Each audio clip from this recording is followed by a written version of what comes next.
I originally hadn't planned on diving into this, at least not anytime soon, but I realized after the sheer number of messages I've received recently asking me to go look for S4, that the story of Bob Lazar really has captured the attention of the public in a way that other stories about Area 51 have not.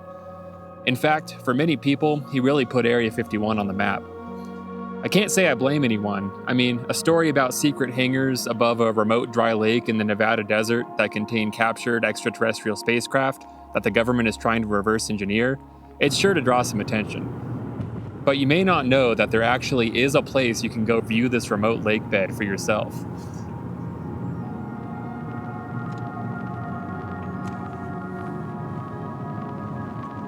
Anders here with Uncanny Expeditions, and it's been a personal goal of mine now to climb every notable mountain peak around Area 51 and the NTTR.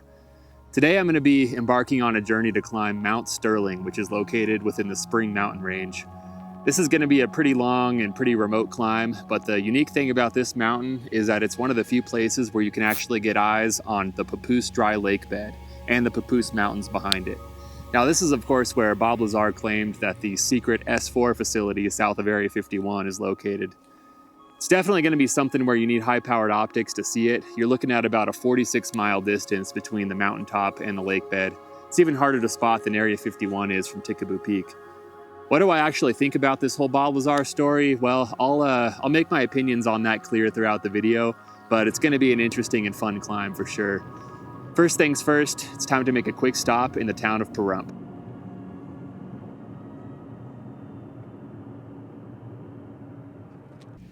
So I stayed the night a little ways outside of town last night up this road called Wheeler Pass. There's tons of great BLM land to camp on up here, and the elevation's a little bit higher to get out of the heat.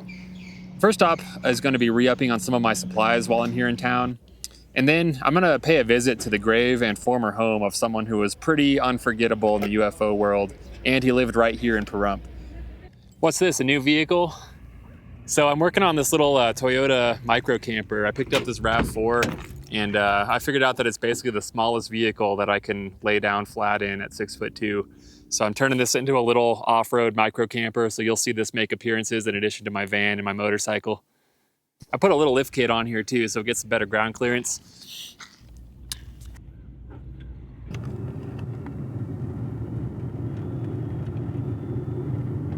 Take the next right onto Desert Lane, then you will arrive at your destination. Art Bell was such a legend. I'm guessing most of you are probably familiar with who he was, but just in case you're not, he lived and broadcasted a radio show right here in Pahrump called Coast to Coast AM, and he covered all sorts of UFO, alien, paranormal topics. It was kind of a staple of late night radio.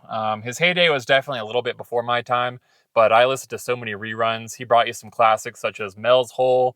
You had the famous Area 51 caller. Hi, Area 51 line, you're on the air. Hello.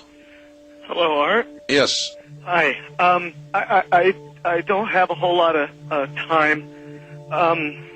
Well, look, let's begin by finding out whether you're using this line properly or not. Area 51. Yeah, that's right. Were you an employee or are you now? A former employee. Former employee. I was let go on a medical discharge about a week ago. He even did an interview with Bob Lazar back in the 90s. But anyways, I'm going to make a quick swing by his home/studio and also the place where he's buried here in Pahrump. So I'm just turning onto his street right now. It should be coming up here on my right-hand side. Yeah, here it is. Looks like whoever's taking care of the place left most of the broadcast infrastructure up.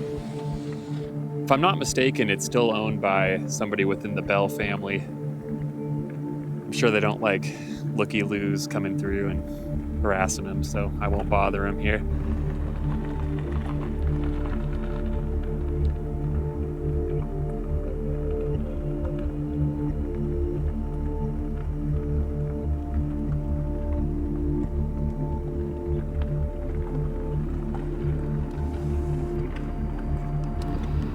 Okay, so now I left his neighborhood. I'm going to pass through the Pahrump Town Cemetery here, and we're going to stop by Art Bell's gravesite. The man, the myth, the legend.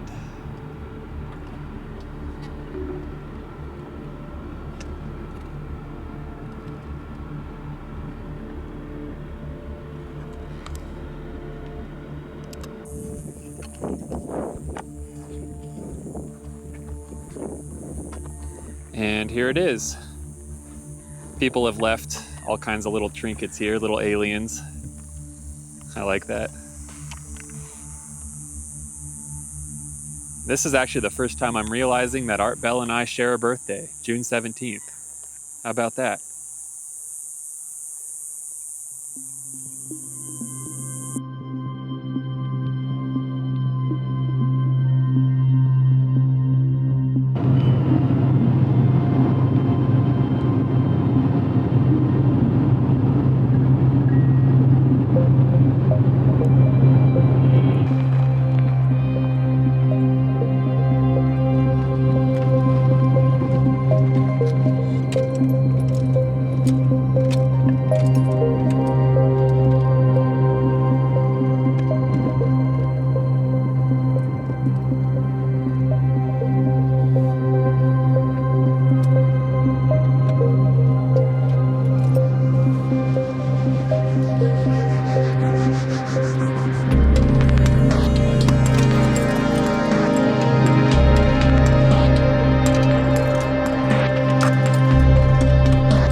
So I'm heading up the little 4x4 trail here. I'm gonna go as far as I can and then set up a parking spot, leave the car there, and then get my hiking gear together and go out on foot. I'm hoping I'll be able to get relatively close to the base of the mountain.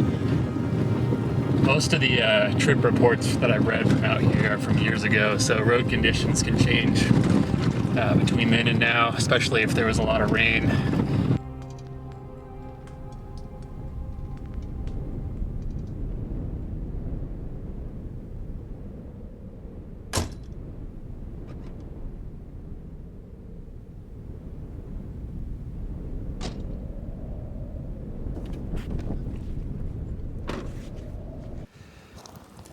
Damn, check out this massive antler I found.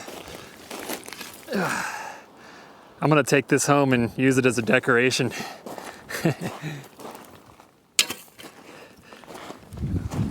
All right, well, I'm basically set. I managed to lose my lens cap and put a small chip in my filter all in the span of about 10 minutes here, so we're off to a great start. Anyways, got the backpack ready to go, got the tent, sleeping bag, all that good stuff. I just gotta head this direction and hopefully find the right trail and make my way up the mountain. Let's get to it. Scientist Bob Lazar says there are at least 9 of the flying saucers being tested and that they were not built on Earth. George Knapp has more in the continuation of our series on UFOs. Back when I was younger and I was first getting into the topic of Area 51 and UAPs and stuff, I was pretty captivated by the story of Bob Lazar and the S4 facility, as so many others were ever since George Knapp broke his story in 1989. His tale of secret hangars built into the side of the mountains above Papoose Lake, each containing a recovered extraterrestrial spacecraft powered by Element 115, was like nothing I'd ever heard. I even bought one of the tester's models based on his description of the craft that he worked on, and I had such a blast putting that thing together and painting it. I actually bought it at the Little Alien, believe it or not, back when they sold those there. This would have been around 2007 or so.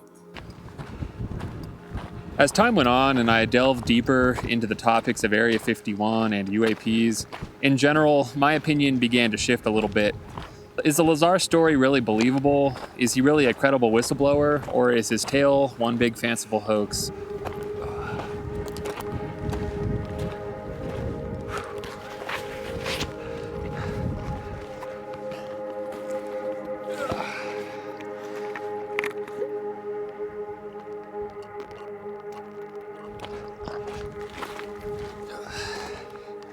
First off, let me say that I do believe in UFOs or UAPs, and there definitely is something flying around in our skies that we can't readily identify. I do also believe that elements within our government know much more about this phenomenon than they let on to the public, and there probably is some sort of crash retrieval program that has been going on for decades and decades. That said, I don't know if I believe Lazar's account is really the best evidence for that. I definitely can't claim to be a physicist, but I've read many accounts from people who do hold physics degrees, and they basically said that Lazar's description of how the craft operate is kind of complete nonsense. I'm a big fan of Tom Mahood's writing on the Lazar subject. He publishes on his website, otherhand.org, and reading his material really opened my eyes to what I think are some pretty glaring holes in his background and story. And he's written what I think are some pretty convincing alternatives to what Lazar asserts is the truth. I'll link his website below, and I encourage folks to give it a read. The first problem arises when looking at his educational records, of course, or rather the lack thereof.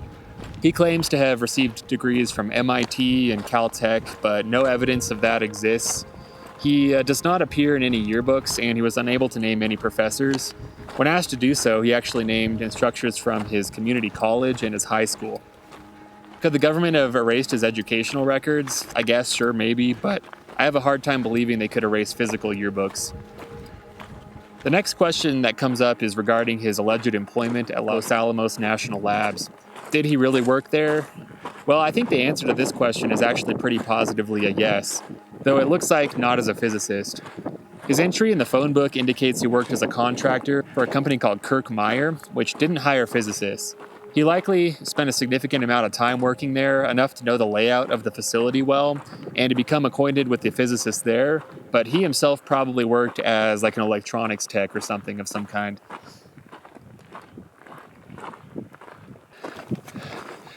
All right, so I'm gonna take the right-hand fork here, and then when I get to the top of this little hill, I think it's gonna give me some level ground that I'm gonna maybe pitch my tent on for the night. The actual summit is a little ways past that, but we'll just see what it looks like when I get to the top, I guess. But did Lazar actually work at Area 51? Now that's another question. I actually think he very well could have, but again, probably not in the role that he claimed. Tom Mahood on his website otherhand.org goes into one possibility, namely that he worked in a technical capacity on some sort of a particle beam project that may have been being worked on at the base. This particle beam project could technically be responsible for generating plasma balls, which the exact purpose of this particle beam technology can't be 100% known, but if Lazar had knowledge of this project, it could explain how he was able to know the day and the time for the supposed test flights that he took John Lear and his other friends to witness. A certain amount of this is speculation, of course, but he may have used this inside knowledge to show them the objects or the plasma balls from this particle beam technology in the sky, and he made up the rest of the details to impress John Lear, who he knew was big into the UFO topic.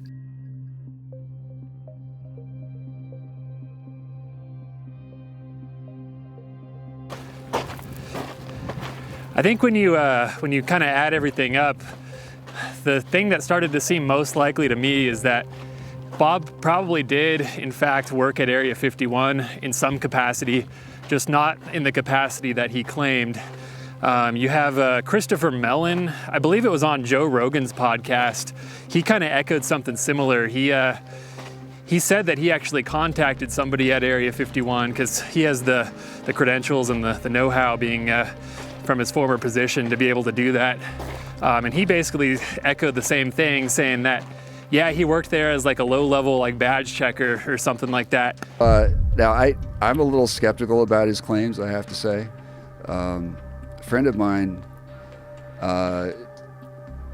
claims to know the gal who was his supervisor when he worked out there and knows what he was actually doing and where he was located. And claims that he was a guy who checked radiation on badges. That's it. Yeah.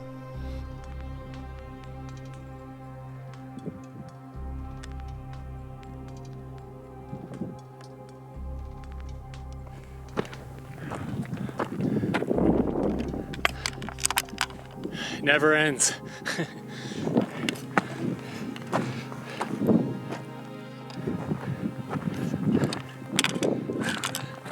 All right, well, I think this is going to be my camp spot for the night.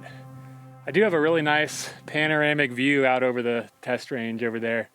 It's too hazy right now for me to get any good footage, so I'm thinking the viewing is mainly going to have to be in the morning, at least for the daytime viewing. We'll, of course, pull out the night vision and see what we see at night. But yeah, I'm going to go ahead and set up camp. I decided not to bring my stove with me this time. I just made an early dinner at my car before I left.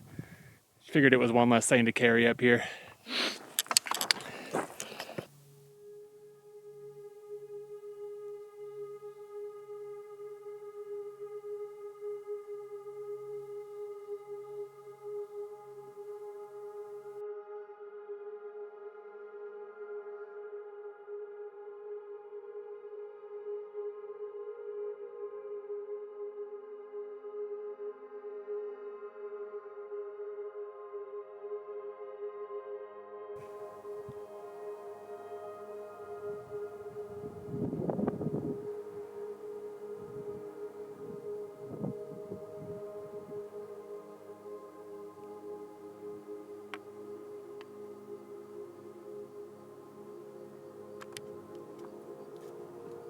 There's some kind of an aircraft that's been out there flying circles for the past couple of hours over the test range.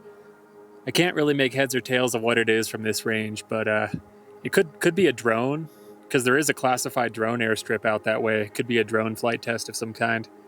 Not too sure.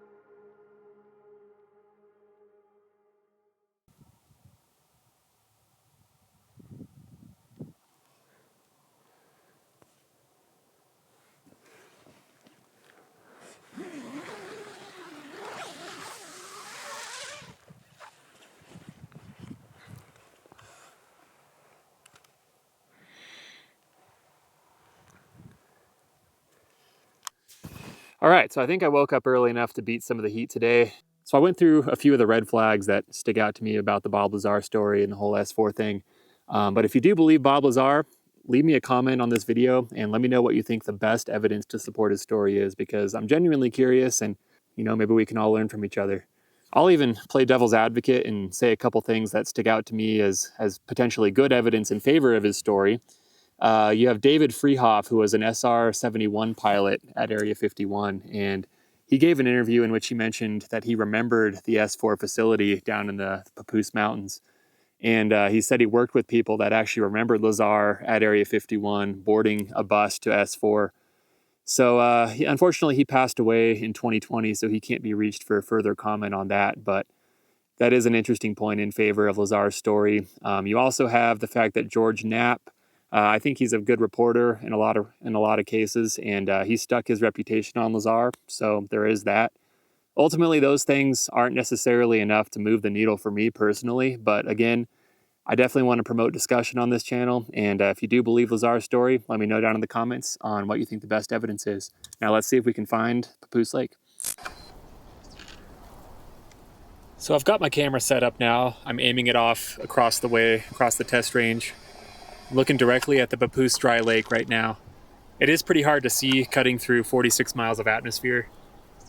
I will do some color and contrast adjustments in post. So if the hangars did exist, they would be somewhere right in those hills that I'm pointing at right now.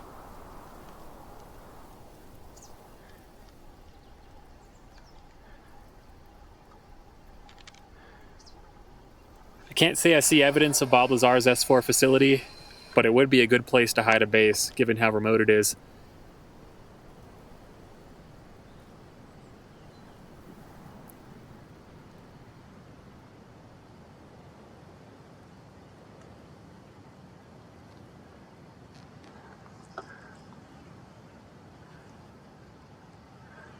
Here's a panorama that I took. I'll link the full resolution file down in the description below so you guys can check it out for yourself.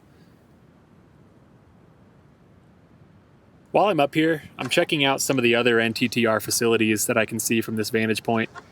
Here's Mercury. It's a town that's fully located within the restricted zone. Mercury was originally constructed as a living area for staff working on the nuclear weapons testing out here.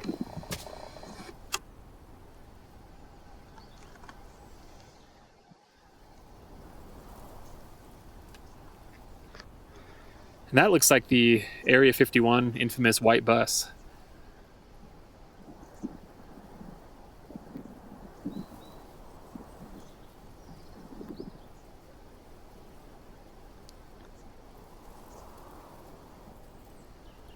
There's some kind of dirt mounds over there. I'm not 100% sure what this facility is. So looking off this way, we have the DAF, or Device Assembly Facility. Now this place is pretty fascinating. The DAF is a highly classified facility that was originally built as an assembly plant for nuclear devices. Once underground nuclear testing ended, the DAF was repurposed as a facility for critical experiments. It's located within Area 6 of the NTTR, which is a highly secure classified zone. You can see a number of other structures in the hillside behind it there, also part of Area 6. I wish I could get a better view of this place, but this is a hidden airstrip that's behind this hillside here. This is a classified drone test facility, also located within Area 6. It's very hard to get a good vantage point on this place. Well, from my vantage point here on Mount Stirling, I wasn't able to see evidence of Bob Lazar's S4 facility on Papoose Lake. The interesting thing is, though, there actually is a confirmed S4 or Site 4 facility located within the NTTR. The problem is, it's nowhere near where Lazar said it was. This classified facility is actually attached to the Tonopah Test Range, also known as Area 52. The next phase of my mission is to get eyes on this facility. As I made my way down Mount Stirling, I came upon a number of ancient petroglyph sites. If you're into history like me, these are really cool. I love seeing the ancient rock carvings left by the original inhabitants of this land, scattered around the rocks. They're remarkably well preserved because this mountain gets so little traffic. This reminds me of a place that Desert Drifter would have liked to explore.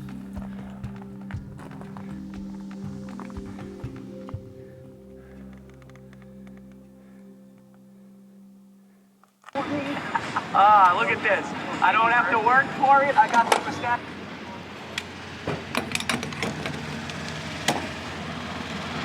All right, well, I'm all done gassing up here, and I'm about to get ready and make the long trek all the way around the perimeter of the NTTR. So I'm going to go up north from Vegas, cut over at Alamo, go down the ET highway past Area 51, and then onward to Tonopah, aka Area 52. Now, the fact that there's a confirmed facility called Site 4 on the NTTR, that's kind of the nail in the coffin for me as far as Lazar's story. Like, why would the government have two S4s basically like on neighboring facilities? That just doesn't really make sense to me. But again, I'll let you guys make up your own mind. What I am going to do right now is go get to a viewpoint where I can look down into the actual Site 4 and see what we see.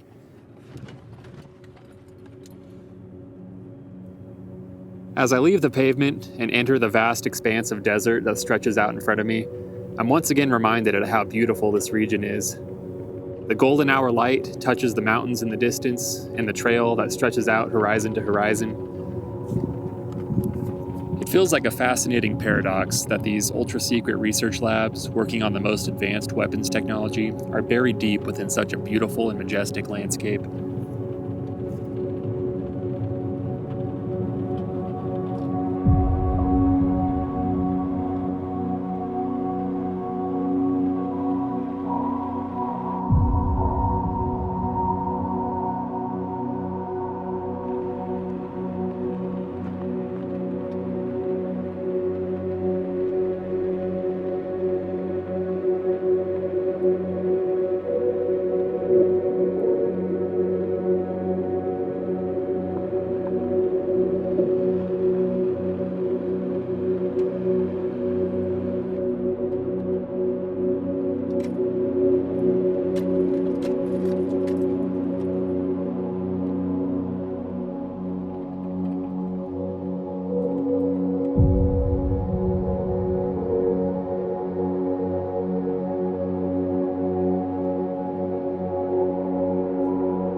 The Site 4 complex is situated within the Tonopah Electronic Combat Range.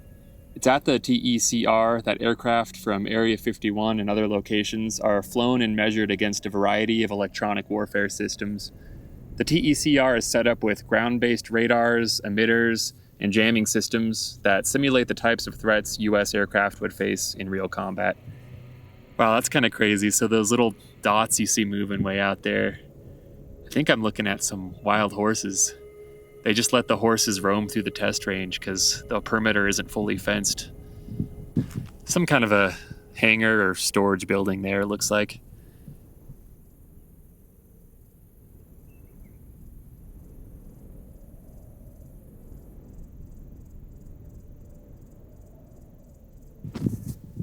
wonder what's in this building here. Looks like one of those tensioned fabric structures. And it looks like a couple of base fire trucks are making a pass. There's one.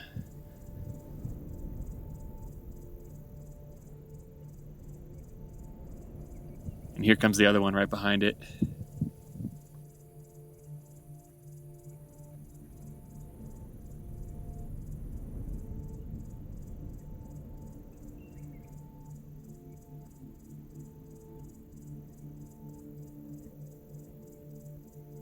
Here's a close-up look of one of the radar setups. It's kind of similar to what they used to have parked out by the Rachel Gate to Area 51. Now I'll pan over to my right and we'll take a quick look over at the Tonopah test range proper. There's the control tower with a little bit of ground activity, a couple white pickups.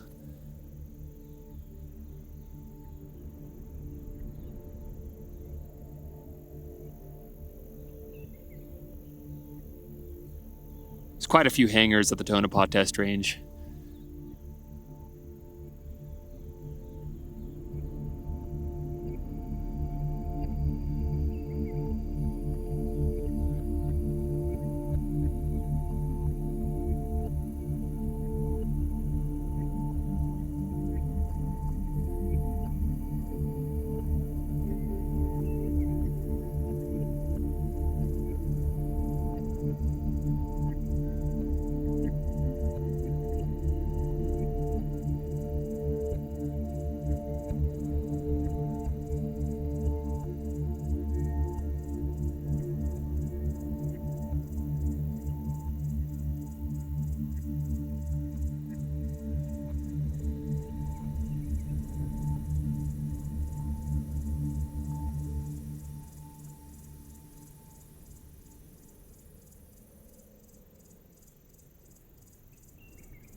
Government scientists has alleged that the U.S. military is flying recovered UFOs at a secret base in the Nevada desert. Well, we didn't see any flying discs today, but we did get a good look at the real S4 near the Tonopah test range.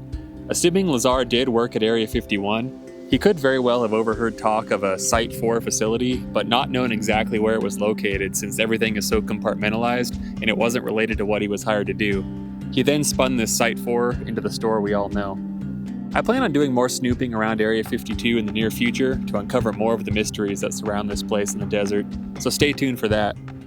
As for the existence of a facility at Papoose Lake, well, I'm always of the opinion that extraordinary claims require extraordinary evidence, and I have yet to see it. That said, if any of you out there want to climb Mount Stirling, give it a go. Who knows, maybe you'll get lucky. Thanks for joining me today, and don't forget to like and subscribe.